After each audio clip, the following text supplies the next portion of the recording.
Welcome, everyone, to the latest edition of the SERMAPod. This is the podcast for the Sports and Entertainment Risk Management Alliance. I am the founder and CEO of SERMA, also the host of the SERMAPod, Rich Lenkov.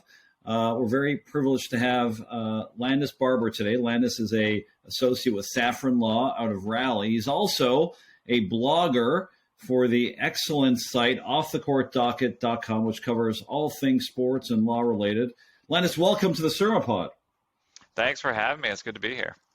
I know you wrote about the G trial for your website, and it's a really interesting case. This is a case involving Matthew G., who was a linebacker for USC, I think from 88 to 92. And he sued the NCAA alleging that they failed to put into place safety measures to prevent him from getting hurt. Specifically, his widow, he died. His widow alleged that he developed CTE from playing at USC. And she sued the NCAA, of course, the governing body over college sports, for damages resulting from his death. She claimed that USC failed to put in place proper safety measures to avoid concussions and avoid CTE. And as a result, again, she sued the NCAA, and last week, in a verdict that was watched by many of us in this industry, and also many of whom who have filed similar lawsuits across the country, a jury returned a verdict on behalf of the defendant, on behalf of the NCAA. That's kind of the backdrop. Linus, tell us what else brought the plaintiff to court in this case. What were the other allegations involved? Yeah, so Maggie was a linebacker, like you said, for USC between 88 and 92, and his wife brought this wrongful death action against the NCAA. Matt died in 2018 on New Year's Eve, and when his death was reviewed, it was a number of factors. There was cardiovascular issues, there was liver disease, and alcohol, and all of these were contributing factors. Later, Alana sent Matt's brain off to Boston University to detect CT, and there it was found that he actually had CT. So it was post-death that it was found that he had CT, and that's when she brought the lawsuit against the NCAA, alleging that they failed to protect Matt. They knew about this and they failed to input precautions. And this case is really, really important because this was the first CTE case to reach a jury. It's not the first one to go to trial. Plots went to trial Plots went to trial in 2014, 2016, somewhere around that time frame.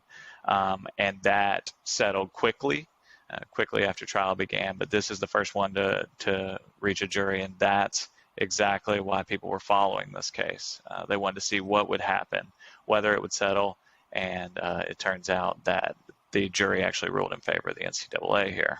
So let's break that down for our listeners, because that's an interesting point. Let's make sure we understand the difference between going to trial and going to a verdict, right? A lot of the cases, like you said, settled before they even got to a trial. A lot of them did go to trial, meaning a jury was selected and trial began. But by the time that trial started, most of those cases settled. And the reason, let's talk about some of the reasons, Landis, why a lot of these cases, why this is really the first case that actually went to a jury. What are some of the challenges that any plaintiff in alleging that CTE was the result of playing football or any other sport, what are some of the challenges inherent to that legal theory? Well, the problem is really proving that the NCAA knew about it and was responsible for it. First, you had to prove they died because of CTE, right? That was one of the big issues in this case. You had to prove they died because of CTE. Now, the NCAA's attorneys argued that he died from cirrhosis and some liver complications. He had a history of alcohol issues and different things like that. So that's what the NCAA was arguing, that cirrhosis and some of these other liver diseases have the same symptoms as CTE. And that's what he died from. Now, on the flip side of that, Guy's attorneys did present expert testimony discussing that he did die from CTE, and they believed he died from CTE. So that's how they were sort of counteracting that. And so then you have to prove. Yes. Go ahead. No, that's a really important point that I don't want it to be missed because that's why a lot of the cases don't see a verdict is because of the difficulties in proving causation, right? Causation is an important legal standard that a plaintiff has a duty to prove. And that's a real obstacle in these cases because, listen, Matthew Gee played football probably his entire life up until the time of his death, unfortunately, or, up until at least the time he stopped playing football. Right. It's very difficult, even for medical experts, to pinpoint that your brain injury, your concussion, your CTE was developed during the relatively short time that you played for a defendant, in this case, USC and the NCAA, versus the many years that you played for non-defendants, like your Little League team, like your Pop Warner team, like your high school team, right? So that's an inherent difficulty in proving these cases, and that's why a lot of these cases were the subject of a settlement, right? On the pro level, we know that the NFL settled with many litigants who alleged that playing professional football caused their CTE. The reason that most of those cases settled is because of this difficulty in proving causation on the pro level. Similarly, there was a settlement at the collegiate level that Matt G didn't join, right? That's correct. And to that point, and we're talking specifically about this case and causation, the NCAA had something to lean on that was pretty big and pretty important, was that he never discussed having a concussion while at USC. And even when he went on to the practice squad for the Los Angeles Raiders at the time, I believe they were, and he had to fill out a form, and on that form, he checked the box that he had never had a concussion or anything like that. So the NCAA had that evidence to lean on during this trial. Very important. In fact, the defense lawyer said we don't have a time machine. The NCAA doesn't have a time machine to go back and get notice of this alleged injury when it occurred. They said that he never reported, like you said, in his application to play with the Raiders. Now, anyone who applies to play professional football, they have to be clear to play, right, by a doctor. A doctor's not just going to let you strap on the Raiders uniform without you clearing medical. Part of that process is that you have to be honest with the doctor and forthright and tell the doctor about your prior medical history, right? The Raiders doctor is not clairvoyant. They don't have the ability to look into your past. So part of the defense, apparently a winning strategy in this case, was you never told anyone until well after the fact. In fact, not only did you not tell anyone, you affirmatively asserted that there was nothing wrong with you. Otherwise, you would have never made it onto the Raiders roster. How much of a factor do you think that was in the juror's mind? Well, I think that's a really big factor. The Gee's attorney did present teammates, and they presented stories of Gee would come back to the huddle, and he clearly was not all the way there. He couldn't remember play calls and different things like that.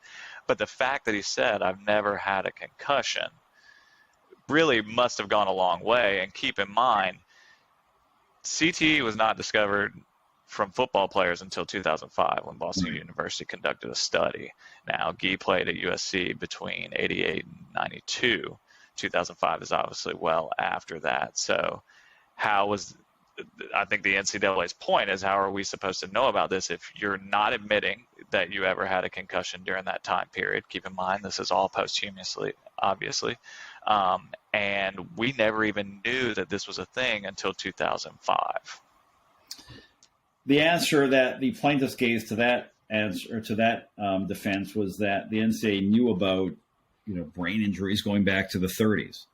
They presented some evidence of that, and that the NCAA did nothing to remedy that. But obviously the jury was persuaded by what you said, that CTE wasn't even discovered until well after he stopped playing. So again, that underlines the very difficult job a plaintiff has in providing that crucial causation element, which is the nexus here. What about the damages? What are your thoughts on the allegation of damages? How do those break down? Because she was asking for $55 million, right?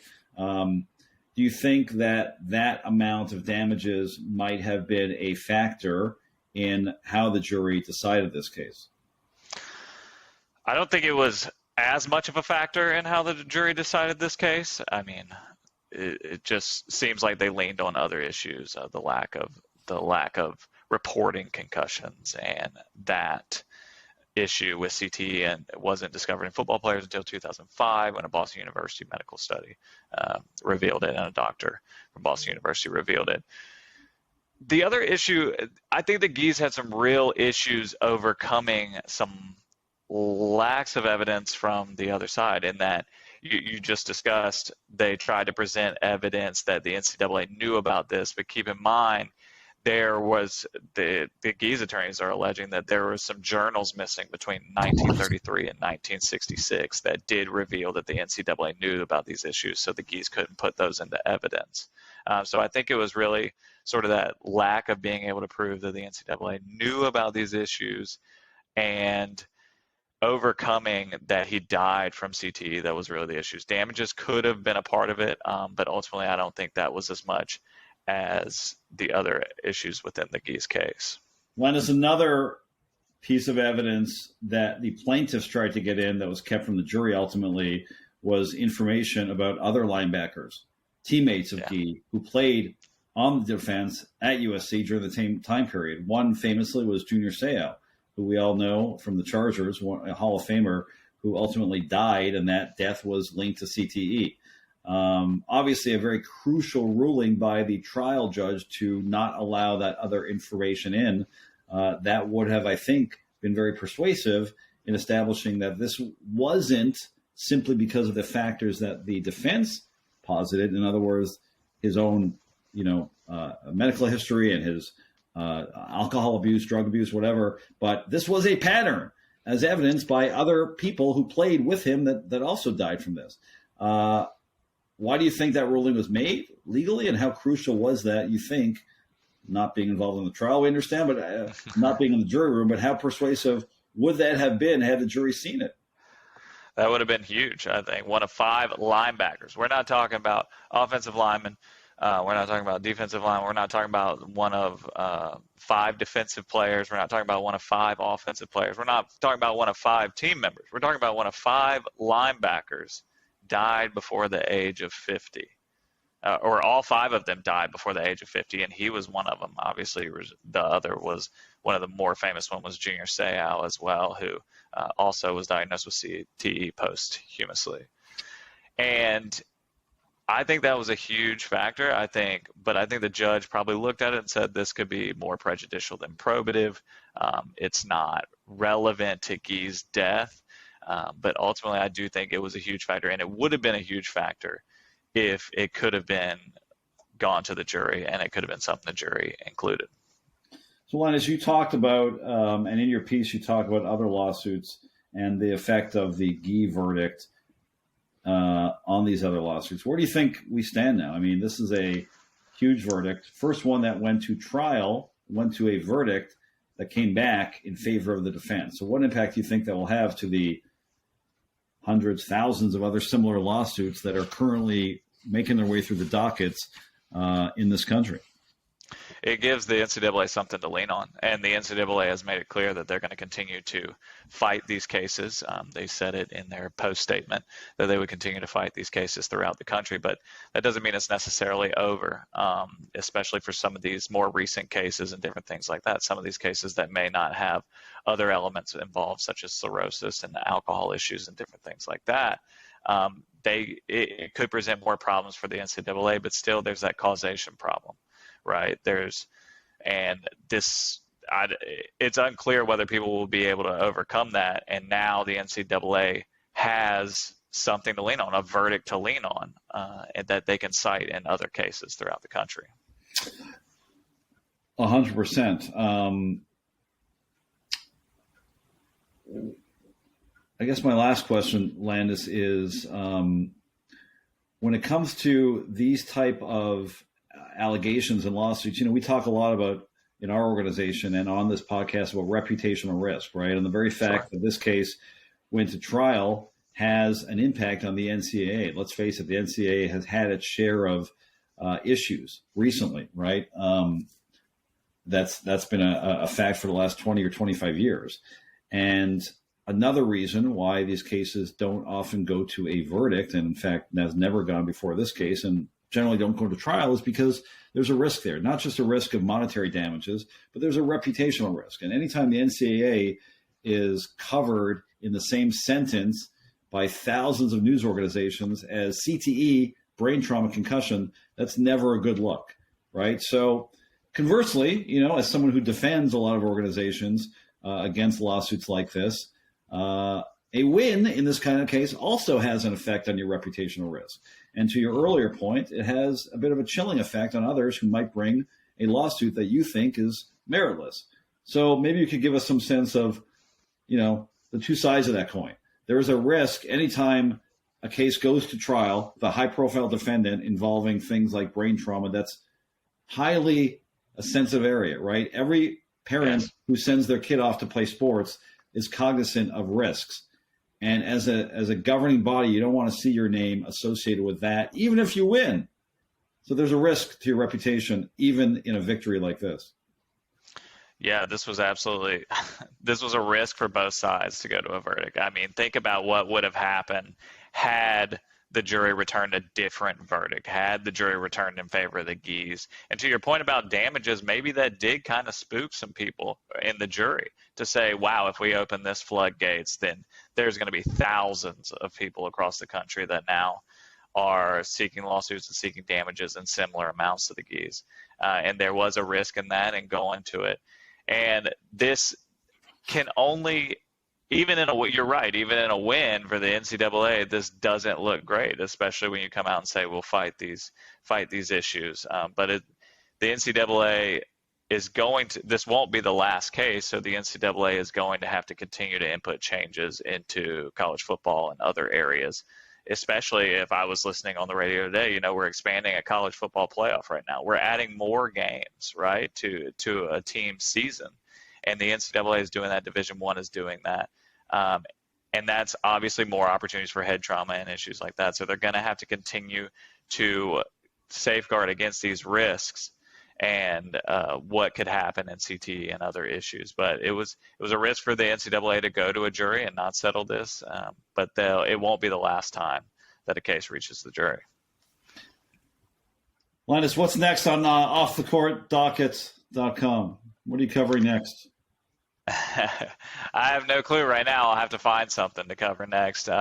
It's mainly just a place I like to, when I see issues, I like to write about them, read about them, write about them, and hopefully offer some thoughts and opinions on them that people can use. So.